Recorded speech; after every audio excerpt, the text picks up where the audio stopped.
असंभाळ हेब CDA parking समस्या। आगामी दिन में सैटेलाइट सिटी बा स्मार्ट सिटी सीडीए पार्किंग समस्या मुंड व्यथार कारण हेब।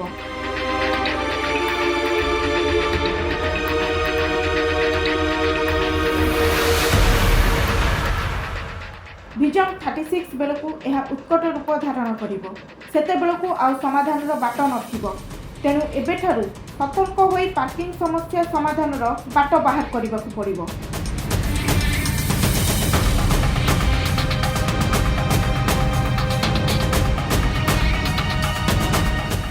वर्तमान देखा जाउछि सतीचौरा अश्विनी हॉस्पिटल ठारू बिजू पट्टनायक पार्क पर्यंत जाइतिबा मुख्य रास्ता समेत अन्य केतेक रास्ता अत्यंत जनबहुल होई पड़िलानि। रास्तार दुई पार्श्व स्कूल, मंदिर, कल्याण मंडप, मार्केट कॉम्प्लेक्स, हॉस्पिटल आदि गढ़ी उठिलानि। जदि एही धारा जारी रहे 2036 मसीहा बेलू एही रास्तार जिबा आसिबा अत्यंत कष्टकर होई पड़िबो।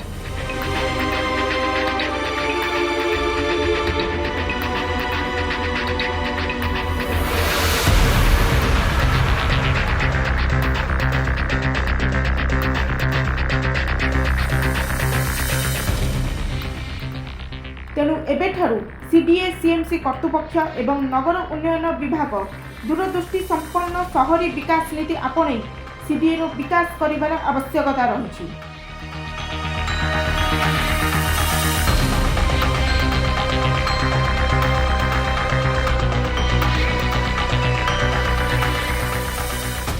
जो पार्किंग समस्या एबे भुवनेश्वर में देखा देइछि एवं सरकार अनेक प्रमुख रास्ता रे पार्किंग बारण करिसंती।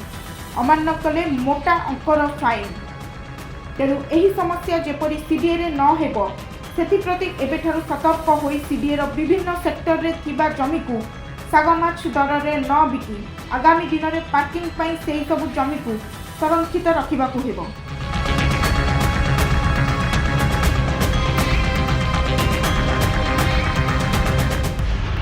नचेत नेड़ीगुड़ कहूणी को बही जाइथिबो चिंता कले मध्य समस्यार समाधान करा जाई परिबो नाही।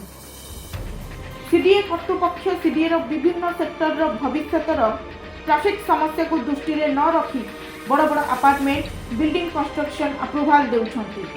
सेठारे पार्किंग स्पेस को संपूर्ण अणदेखा करा जाउछि। एथिरे कर्तृपक्षंकर केउ स्वार्थ निहित अछि? गोटिए अपार्टमेंट रे जेतिकी फ्लैट अछि सेही अनुसार पार्किंग प्लेस अछि तो यह साधारण प्रश्नवाची सृष्टि करुछि। Bureau report NBS news.